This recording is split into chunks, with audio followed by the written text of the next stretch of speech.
dipersembahkan oleh Ovaltino Mau, kenyangnya bikin kamu super happy. Selamat malam para pemirsa, ketemu lagi dengan saya Hotman Paris. Waktu saya kecil di kampung di Sumatera sana, kalau ibu saya menyuruh saya membeli minyak goreng, saya selalu pesan ke tokonya agar dikurangi takarannya dan uangnya saya korupsi. Itu kenyataan yang saya alami, yang saya lakukan. Ternyata sesudah saya sukses di Jakarta, sekarang saya menemukan yang korban adalah mungkin ribuan atau jutaan ibu-ibu emak-emak di pasar, di mana minyak goreng takarannya disunat. Kasus Pertamax belum selesai, sudah timbul lagi, terbit lagi kasus baru, yaitu minyak goreng disunat. Ada apa di Indonesia ini? Kok bertubi-tubi? Dan kali ini korbannya adalah ibu-ibu di pasar. Idul Hot Room, habis oplos Pertamax, terbitlah minyak goreng disunat.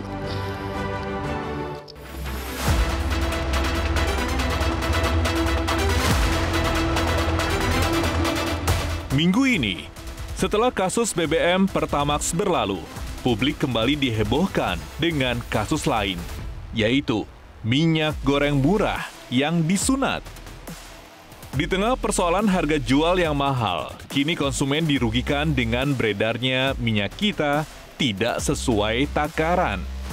Hal itu terbukti saat Menteri Pertanian Andi Amran Sulaiman melakukan inspeksi mendadak atau sidak ke Pasar Jaya Lenteng Agung, Jakarta Selatan.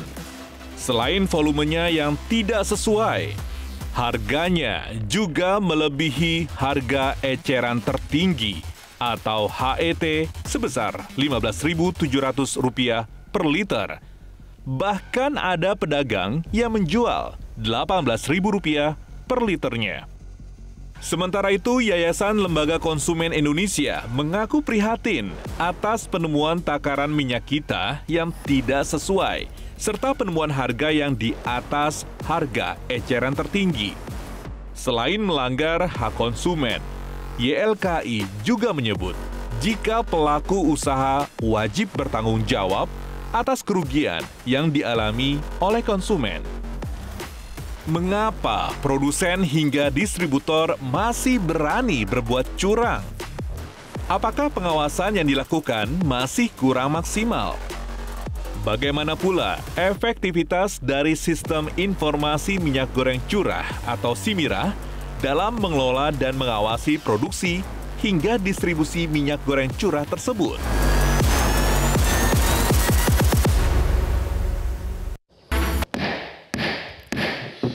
Para pemirsa persnya Hotman Paris, sesudah saya pulang berobat dari Singapura, kembali lagi kebiasaan saya, bangun jam 3 pagi dan bekerja selama 38 tahun saya sebagai pengacara begitu. Namun sekarang saya mulai lagi kebiasaan saya, yaitu bekerja selalu dimulai dengan kopi luwak hitam premium.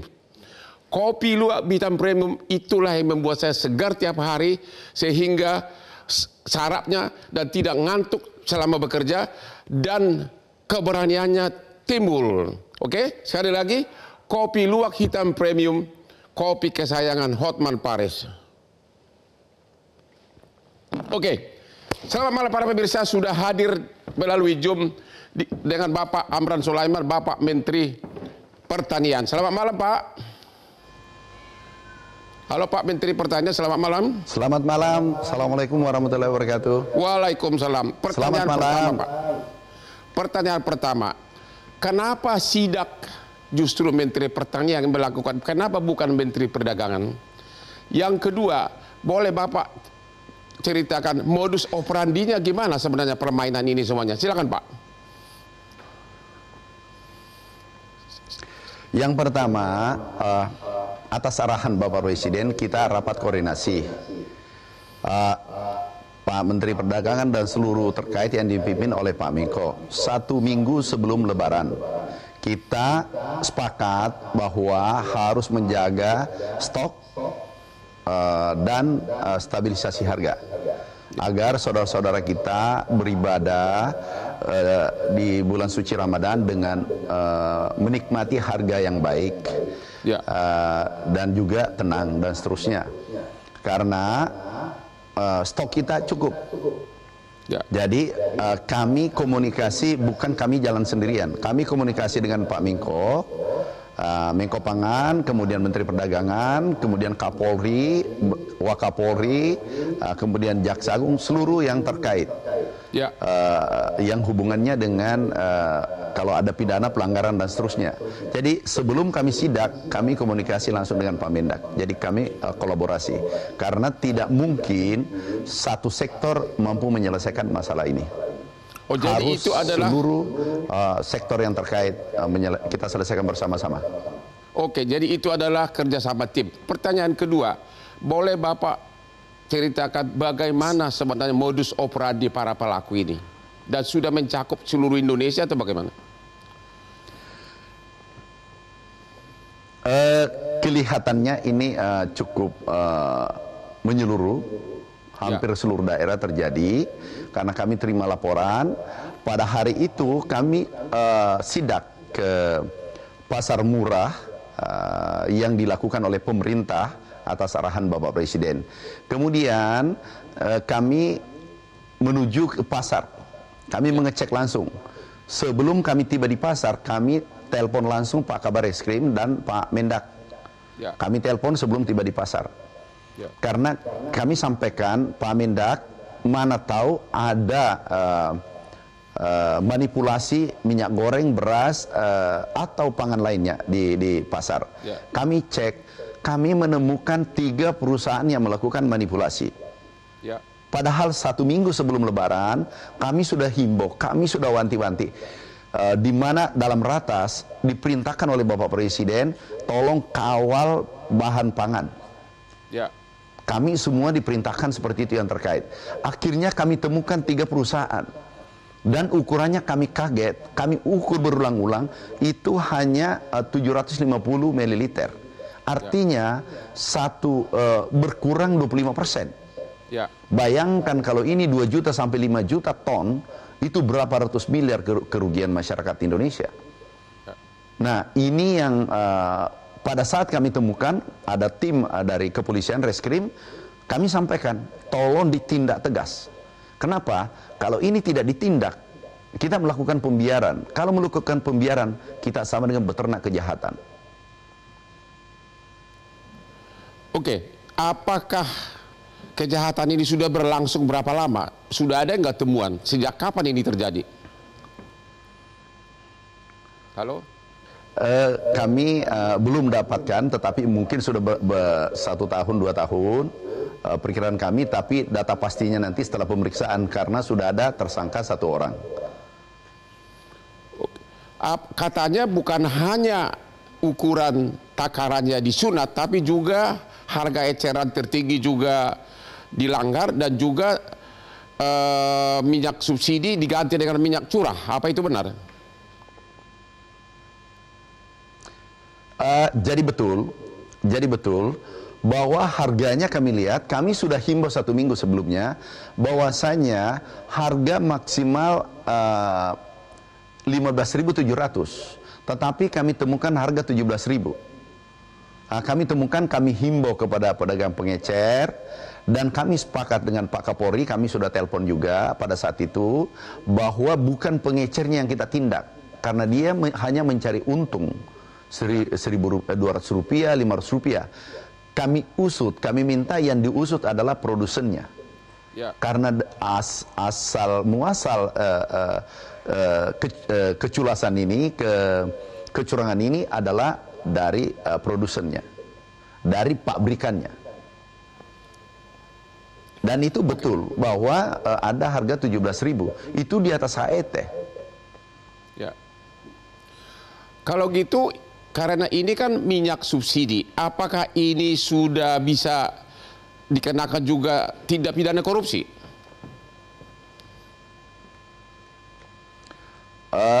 Saya kira mungkin bisa, itu tergantung nanti penyidik, tapi yang terpenting adalah mereka melanggar karena di atas harga eceran tertinggi, dan volumenya tidak sesuai apa yang tertera di botolnya.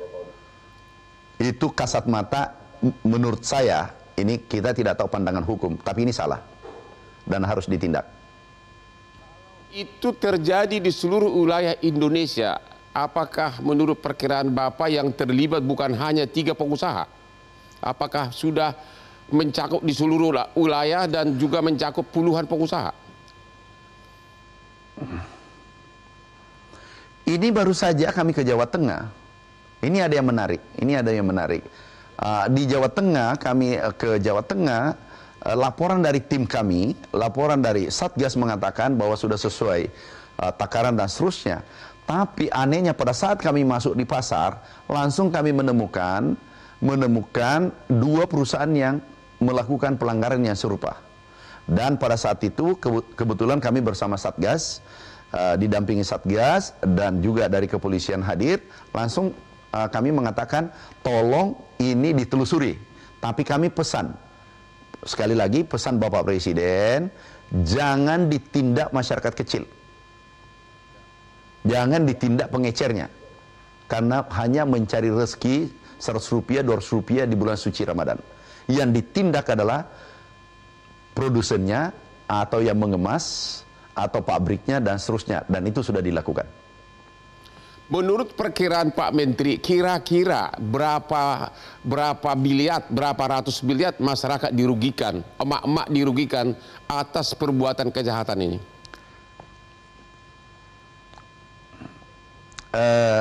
Itu mungkin ya, kalau 25% itu bisa ratusan miliar. Kalau 25% sampai ya.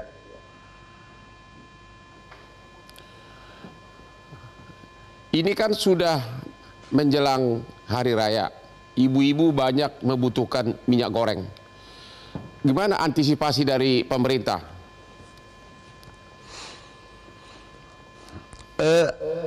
Kami sampaikan bahwasanya seluruh komoditas strategis, 9 komoditas strategis, itu adalah stoknya lebih dari cukup.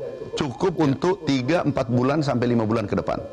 Ya. Jadi tidak usah ragu. Nah, disinilah anomalinya.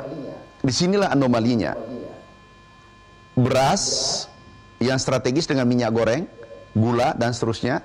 Beras kita stoknya banyak di gudang. Kemudian produksi kita sesuai BPS naik 52%. Ini berkat hasil kerja keras kita semua dan petani seluruh Indonesia. Jadi produksi melimpah, kemudian stok banyak. Kenapa terjadi kenaikan di konsumen? Kenaikan harga 2%. Itu tidak masuk akal. Ini adalah anomali. Yang kedua adalah minyak goreng. Minyak goreng tidak boleh, harusnya tidak mungkin naik. Kenapa? Kita produsen terbesar dunia.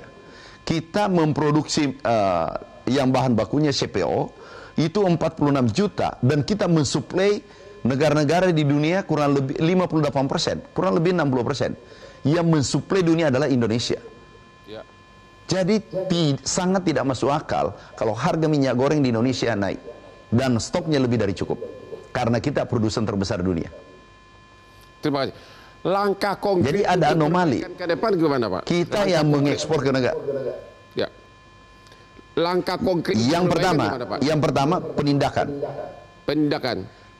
Yang pertama kita penindakan tegas. Ya. Ya. Tegas menindak yang melakukan kesalahan. Yang kedua kita menghimbau kepada pedagang, saudaraku, sahabatku, jangan menjual di atas HET. Yang ketiga adalah ada solusi dari Bapak Presiden. Kita akan membangun koperasi di satu koperasi satu desa, yaitu 70.000 koperasi, namanya Koperasi Merah Putih. Karena rantai pasok supply chain untuk minyak itu ada 8 lini.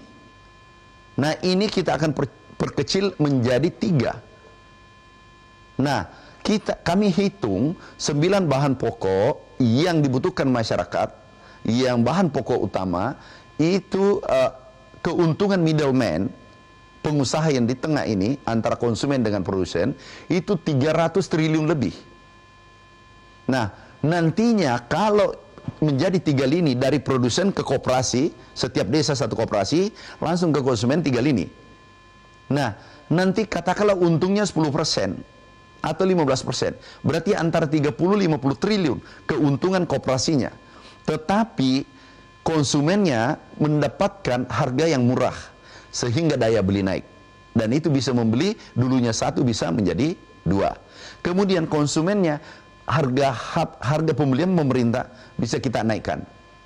Ada 200 PS, ada 250 triliun yang bisa dibagi ke konsumen untuk meningkatkan daya beli, kemudian didorong kepada produsen. Dan ini adalah solusi permanen. Kita tahu sekarang biaya untuk operasi pasar itu 16,6 triliun sekarang ini. Nah, itu nanti ke depan tidak ada manakala solusi permanen ini sudah selesai. Dan itu solusi operasi pasar sepanjang masa, istilah kami. Dan itulah solusi permanen dari kami sudah diputuskan Bapak Presiden. Oke, sebagai penutup Pak Menteri, kami mengucapkan terima kasih. Saya mewakili rakyat karena ternyata Bapaklah yang pertama kali melakukan sidak sehingga kasus ini terbongkar. Mudah-mudahan Bapak makin sehat dan panjang umur. Sekali lagi, sebagai penutup, terima kasih Pak. Terima kasih atas keikutsertaannya di Hot Room. Selamat malam Pak.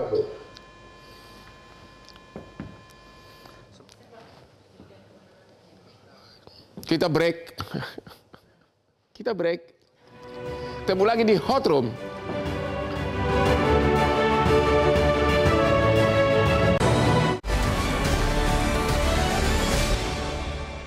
Dipersembahkan oleh Ovaltino Mau, kenyangnya bikin kamu super happy. Dipersembahkan oleh Ovaltino Mau, kenyangnya bikin kamu super happy. Ketemu lagi di Hot Room. Emak-emak dirugikan. Beli 1 kilogram minyak goreng, ternyata yang dikasih sama dia hanyalah 750 mili atau 1/4 dikurangi. Dan itu katanya terjadi di seluruh Indonesia. Bapak Putu Yuli Ardika, ya, selaku Dirjen di Kementerian Perindustrian, ini bagaimana bisa terjadi?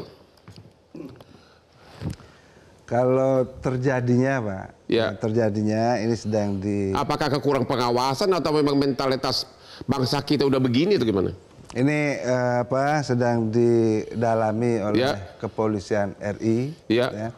Dan kita sangat mendukung hal ini, ya, karena pertama bahwa ini benar-benar mencoreng program pemerintah untuk menyediakan minyak yang harga terjangkau. Ya. Ini juga mencoreng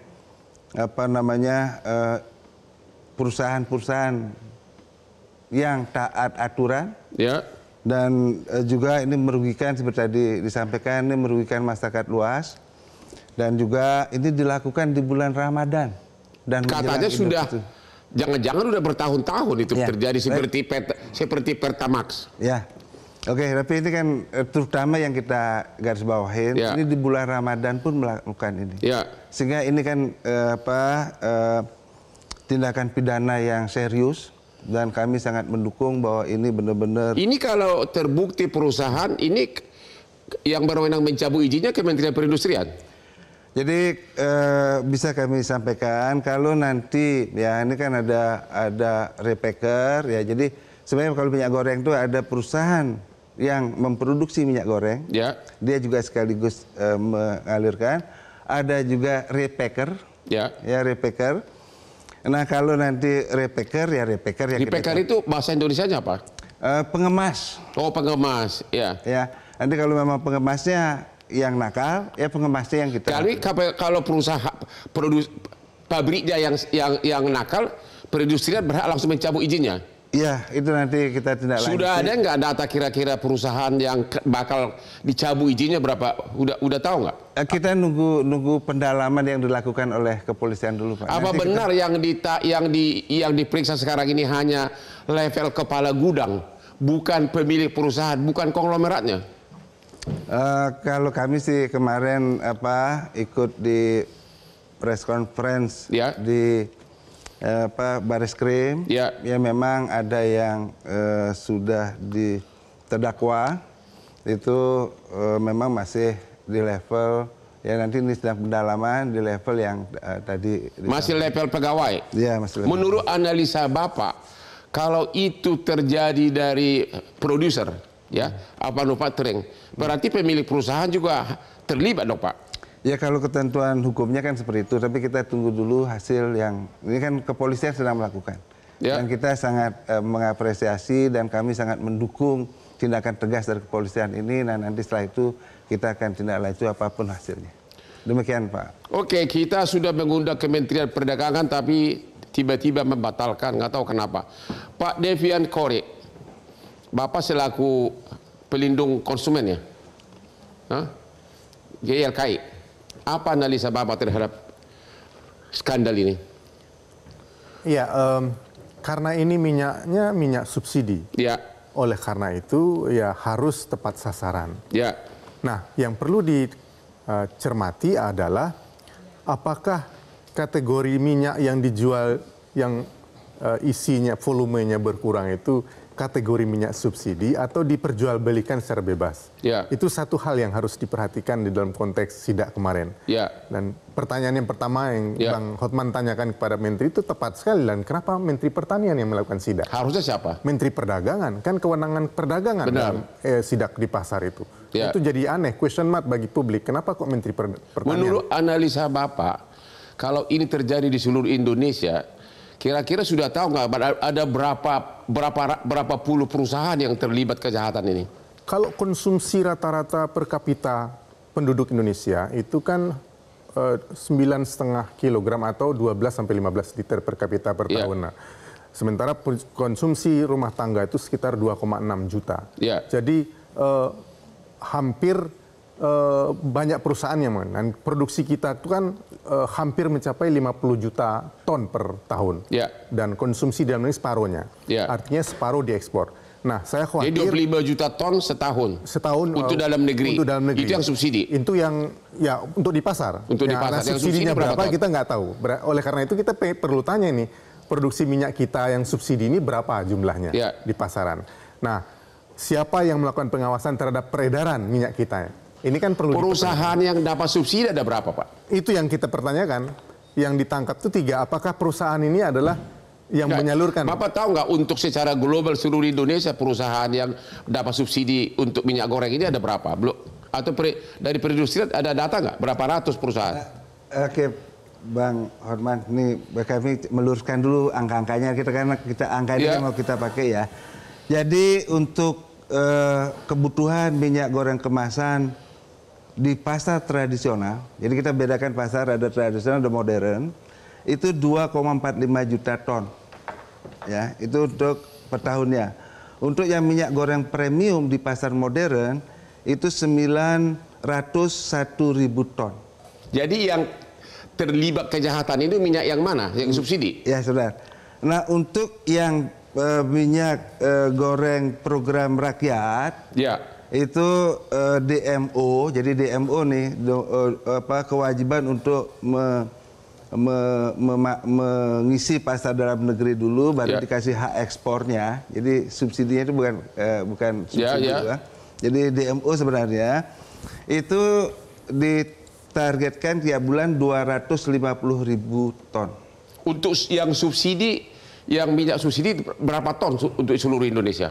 250.000 yang tadi. Dan itu menyangkut berapa perusahaan? Itu kalau perusahaannya itu ada Kira-kira berapa aja? 84 perusahaan. Ya. Oke, kita istirahat dulu. Sedikit aja, 84 perusahaan, ada 234 pengecer. Ini ada kalau distributornya itu ada 8 ribuan dan ada yang di kemasan itu 200 sampai 300 pengemas. Para pengacara di seluruh Indonesia, siap-siaplah kau akan dapat rezeki. 84 perusahaan kemungkinan jadi tersangka, belum lagi distributor. Siap-siaplah jadi kaya. Ketemu lagi di Hot Room.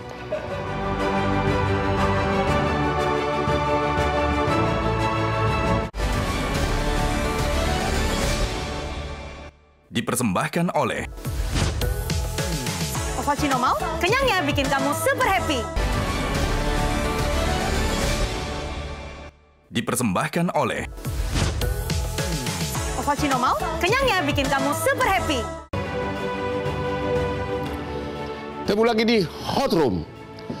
Saya mengucapkan terima kasih kepada Kopi Luwak Hitam Premium. Tadi pagi jam 4 subuh saya sudah bekerja. Kebetulan ada satu perkara yang sangat besar antara dua konglomerat menyangkut sertifikat deposito yang 103 triliun. Berkat Kopi Luwak Hitam Premium sampai hari ini, sampai detik ini, udah hampir jam 10 malam, Hotman masih kerja.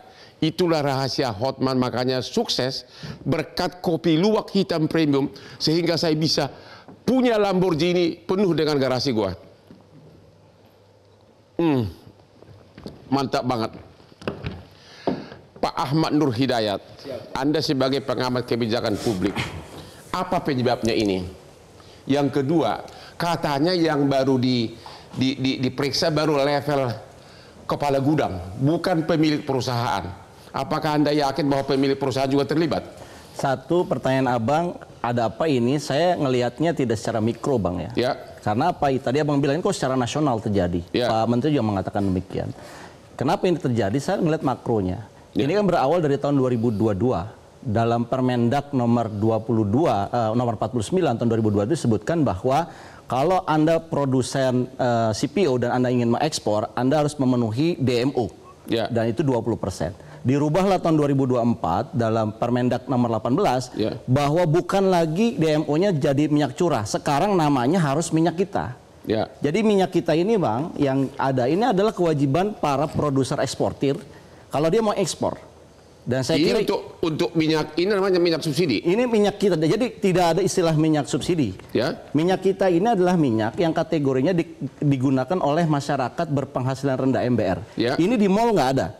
Ini yang disubsidi pemerintah. Ini adanya di pasar Nggak, tradisional. maksudnya ini yang disubsidi pemerintah. Bukan, namanya bukan subsidi. Jadi kalau istilahnya adalah ini kewajiban dari pengusaha Pengusaha. untuk dia supaya bisa ekspor. Oke, ya. Karena dia kewajiban dan kewajibannya harus tertulis minyak kita. Ya. Makanya tadi ada data SIMIRAH tuh, Bang. Ya. Sistem informasi. Jadi kalau produsen CPO mau ekspor, dilihat dulu data CPO-nya, data SIMIRAH-nya. Ya. Udah memenuhi belum dia domestic Jadi market obligation. yang disunat takarannya ini bukan? Nah, yang disunat takarannya ini. Nah, pertanyaannya adalah kenapa ini nggak bisa ditelusuri mulai dari produsen CPO-nya, distributor CPO-nya, sampai ke PT yang mengemasnya ini. Sehingga kita bisa mendapatkan satu siapa tersangkanya kalau ini secara masif ya. Ya. Yang ditemukan oleh Barreskrim yang kemudian heboh itu kan hanya kepala gudang levelnya. Baru kepala gudang. Kepala gudang, PT-nya belum ditutup oleh perindustrian. Dan saya kira Kementerian Perindustrian tidak harus menunggu dari pihak kepolisian, Pak Benar. Putu. Kenapa? Karena kan penyelesaian dari perindustrian adalah compliance-nya. Ya. Dia bisa mencabut ketika dia ada temuan. Sebelum Bapak, kenapa Pak belum dicabut izinnya? Kenapa? Kenapa harus nunggu dari penyidikan dari kepolisian? Kan itu kan kewenangan perindustrian untuk mencabut izin. Ya, ini bagus juga pertanyaannya. Jadi yang kita lakukan adalah memberitahukan, dan ini udah kita blacklist. Masih cukup hanya memberitahukan rakyat sudah susah. Dulu. Ya, pelan-pelan. Jadi kita memberitahukan semua produsen untuk tidak menyalurkan minyak ke sana yang Ya. sekarang diindikan. Kita udah sampaikan, udah itu di blacklist lah ininya. Ya memang nanti karena kita tidak mau mendahului penyelidikan yang dilakukan oleh kepolisian, ya nanti akan coba kami konsultasikan. Apa mungkin barang buktinya sudah hilang di pasaran sehingga udah susah dicari siapa pelakunya? Ya itu kita lihatlah. Jadi sampai sekarang Kementerian Perindustrian belum menargetkan untuk mencabut izin dari beberapa perusahaan yang terlibat, belum ada, masih menunggu. Ya kami sudah sampaikan kemarin di Barreskrim. Ya. Oke, kami akan menindaklanjuti apa yang menunggu kepolisian. Ya, iya, Pak. Gimana ini Pak Ahmad Nur Hidayat? Jadi ini ada kaitannya sama eksportir CPO, Bang, kalau menurut saya. Ya. Kenapa? Karena beratnya ini atau volume ini akan dikonversi dengan berapa CPO yang mereka bisa ekspor. Ya. Artinya kalau mereka disunat, katakanlah tadi 1 liter, tapi hanya 750, berarti kan 25%-nya disunat nih. Ya. Kenyataannya kan mereka dapatnya full yang 1 liter kali berapa juta ton untuk diekspor. Ya. Jadi saya melihat kenapa ini bisa terjadi, Kalau saya dikaitkan dengan makronya, ini harga sawit ekspor tuh lebih tinggi sekarang, 15.000 sampai 16.000. Ya. Kemungkinan para produsen-produsen ini tergoda untuk mengekspor lebih banyak. Ya. Tetapi melupakan DMO-nya. Menurut saya ini yang perlu diinvestigasi oleh Kementerian Perindustrian dan Perdagangan. Menurut sekaligus. Anda ini udah terjadi berapa lama? Kalau dari harga HTI ini kan terusnya 15.700. Ya. Itu kalau saya pernah hitung, ini harga CPO yang paling aman supaya mereka tidak tergoda itu 13.800 per kilogram CPO. Ya. Sekarang sudah 16.000, Bang. Sudah berapa lama terjadi? Saya kira ini sudah 6 bulan terakhir. Berarti sudah minimum sudah 6 bulan terjadi kejahatan ini. Artinya pengusaha, dari sisi pengusaha nih Bang, daripada saya memberikan CPO sebagai bahan dasar dari minyak goreng ini ke dalam negeri yang harganya rendah, kan lebih baik saya ekspor. Nah saya kira ini kayak mengulang kejadian 2022. Makanya saya pertanyakan, ini bukan sekedar oknum, tapi ini adalah tata kelola dari minyak goreng kita. Ingat Bang, tadi disebutkan bahwa Bappenas, Badan Pangan Nasional, itu ditugaskan untuk menjaga harga-harga 9 bahan pokok tadi. Anehnya, untuk minyak goreng, Bappenas tidak punya stok nasional. Stok itu bukan di Bulog, bukan juga di Bappenas, beda sama beras, beda sama jagung, beda sama kedelai. Pertanyaannya, harga kelapa sawit itu sudah naik dari kapan? Ya saya kira 6 bulan terakhir ini sudah menunjukkan tren yang naik. Berarti minimum sudah. Artinya saya melihat dari makro ya Bang ya. Saya melihatnya makro ini ada indikasi bahwa ini dilakukan secara sistemik. Yang kedua saya belum selesai bahwa kalau saya melihat harga minyak kita ini tertulisnya berapa di sini HTI-nya. Ini teman saya, saudara saya yang beli, dia belinya 19.000. Bapak dari pihak negara, bisa nggak kita jujur sama diri kita sendiri? Kalau udah tertulis di sini HT 15.700, bisa nggak ini betul-betul 15.700 di masyarakat? Dan saya kira masyarakat juga perlu dididik. Kalau Anda membelinya di atas ini, Anda harus melapor. Pertanyaannya, disiapkan nggak mekanisme pelaporannya? Kan nggak ada. Jadi seolah-olah kita menjadi negara yang tanda kutip, yang tertulis apa? Yang realitanya apa? Ini udah diajarkan. Apa karena terlalu panjang itunya? Dari mulai produser sampai ke customer terlalu panjang birokrasinya? Bukan alasan. HET itu sudah menghitung profit dari middleman.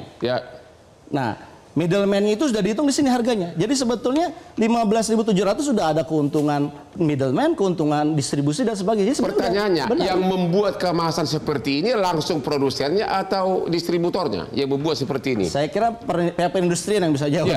Jadi tadi seperti kami sampaikan ya, ini berdasarkan Permendag nomor 18 tahun 2024 memang diutamakan minyak kita dalam kemasan yang dihitung sebagai pertanyaannya yang membuat ini final di pasar itu siapa? Distributornya atau produsennya? Karena mereka lah pelaku kejahatan itu kan? Ya, saya mau menjelaskan itu. Jadi ini dulu. Nah, jadi karena waktunya sikat Pak. Ya dalam ini kan udah di dalam kemasan. Nah, karena kemampuan industri produsen minyak goreng itu cuma mempunyai kemampuan 37.000 ton, sedangkan yang kita harus salurkan itu di 250.000 ton. Jadi sebagian besar itu adalah dilakukan di repacker. Apa itu repacker? Repacker itu pengemas. Pengemas? Ya, pengemas. Jadi ini nanti coba kita lihat. Jadi kemungkinan pelaku kejahatan itu banyak benar yang terlibat. Kalau ini adalah pengemas, yang mengemas begitu. Ya, makanya kan nanti kita lihat ini di pengemas atau memang di produsen minyak gorengnya. Karena kalau ada dua skema yang menurut Permendag ini, itu dia itu bisa sebagai distributor atau dia bisa sebagai maklun, jadi mengembalikan. Jadi sampai hari ini Kementerian Perindustrian belum tahu sebenarnya siapa pelaku utama, apakah produsen, pabriknya, atau pengemas, atau distributor, begitu Pak? Ya itu nanti kayak tadi kita lihat hasil ke apa? Kita menunggu katanya hasil penyelidikan dari Mabes Polri. Ketemu lagi di Hot Room.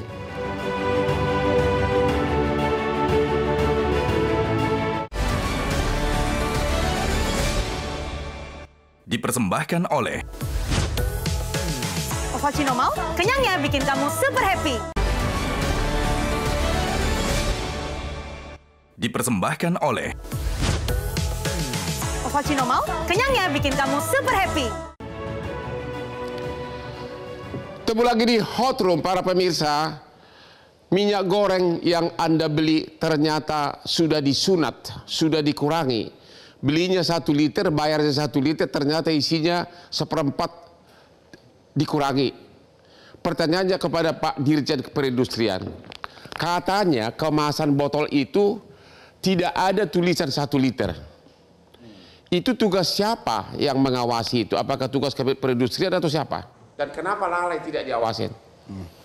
Kalau ini ada tulisan 1 liter nih. Oke, saya ini. Jadi untuk barang yang beredar, Ya. itu ada, kalau untuk makanan itu ada BP POM, untuk kualitasnya kita di SNI, pakai Ya, SNI. kalau takarannya, kita fokus ke takarannya. Ya. Di sini tidak ada 1 liter, nggak ada ditulis 1 liter di kemasannya. Itu siapa yang, itu salah atau tidak? Ya itu salah, seharusnya ada. Yang harus ada menindak ketentuan. siapa? Itu tadi ada perlindungan konsumen dan data apa? Kantor Bapak perindustrian? Di Kementerian Perdagangan. Perindustrian nggak berwenang. Kalau perindustrian itu di kualitas minyaknya, yaitu sesuai nggak dengan SNI. Oh, jadi yang salah Kementerian Perdagangan di sini. Saya nggak menyebut salah tuh, ini nanti coba. Tapi itu salah. Salah nggak bahwa tidak menyebutkan 1 liter atau tidak? Ya. Nanti kita lihat ketentuannya nih. Salah atau tidak? Ya, kalau Kementerian Perindustrian kita paham tuh, Bang. Ya. Dia tugasnya di hulu, di proses Ya. produksi, kualitas produk. Ya. Jadi yang tertuduhnya siapa? Ya mestinya yang mengawasi Kementerian Perdagangan. Ya. Kalau tadi terkait dengan kewajiban DMO, jadi kan 1 juta ekspor, berarti 250.000 ton itu dalam negeri. Artinya per 1 liter itu ada 2,5 Nggak, juta pertanyaannya liter. yang rakyat ngerti, kemasan botolnya ini kan tidak ada tulisan 1 botol. Salah atau tidak itu? Salah, jelas. Yang salah siapa? Ya, yang membuat kemasan, yang mengizinkan kemasannya dibuat. Pemerintah yang kurang mengawasi, kewenangan siapa itu? Kalau pengawasan mestinya Kementerian Perdagangan. Berarti yang salah Kementerian Perdagangan. Iya, jelas. Dan ini sudah terjadi di seluruh Indonesia. Saya kira kalau 2,5 juta liter kemasan yang beredar, kalikan aja 250 liter yang kurang itu. Berapa kerugian konsumen dan yang harus Apakah dibayarkan? menurut analisa Bapak, Kementerian Perdagangan hari ini sudah mau datang atau tiba-tiba di cancel? Takut ya ketemu di sini? Saya kira takut sama Bang Hotman mengenai Takut pertanyaan. sama Bang Hotman. Gimana Pak Ahmad Nur?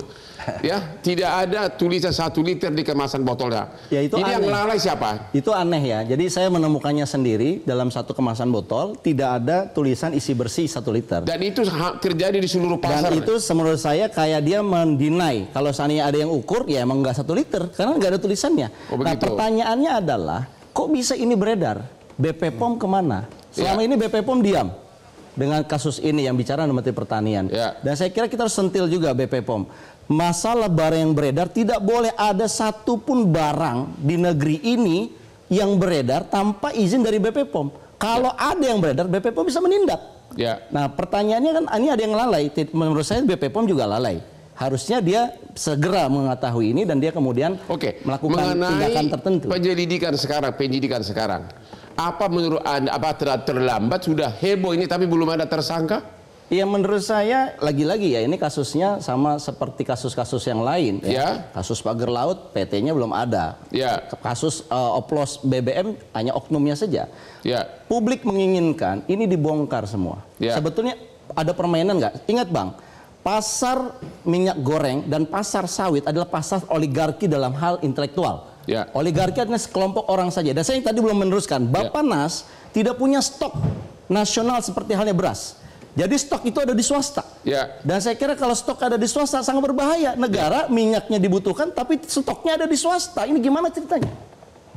Kan harusnya kita mengamankan dong. Artinya Jadi stok fisik tolong ya. dibikin yang salah siapa ini semua? Saya kira begini, tidak ada yang tanda kutip salah 100%, tetapi ada yang lalai di sini. Pertama pengawas. Pengawas, Iya. siapa itu?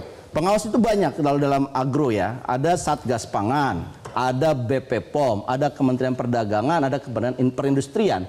Ini kesannya semuanya jalan-jalan sendiri. Dan gini Bang, pesan Pak Prabowo kan bilang ngecek sebelum Ramadan ketersediaan. Ya. Ketersediaan itu bukan cuma bobot berat. Bagaimana ke kualitasnya, kehalalannya. Ya. Ada soalnya temuan diisinya minyak oplos. Berarti bisa jadi tinggal halal. Lagi gimana masyarakat jadi khawatir? Oke, waktu sudah berakhir. Terima kasih kepada narasumber. Para pemirsa, mungkin kita minggu depan akan menunggu lagi kasus terbaru. Karena hampir tiap minggu ada kasus baru. Apakah ini karena kehebatan dari klien saya Pak Prabowo berhasil membongkar? Kita tunggu nanti. Demikian akhir dari diskusi kita malam ini. Sampai ketemu lagi di Hot Room setiap hari Rabu jam 9 malam. Ayo Pak, sini Pak. Sini Pak.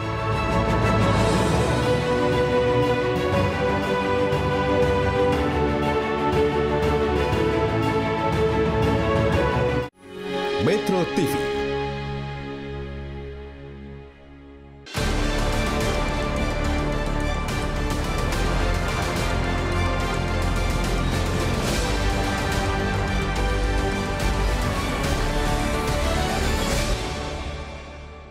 Dipersembahkan oleh Ovaltino Mall, kenyangnya bikin kamu super happy. Jelajahi cara baru mendapatkan informasi. Download Metro TV Extend sekarang.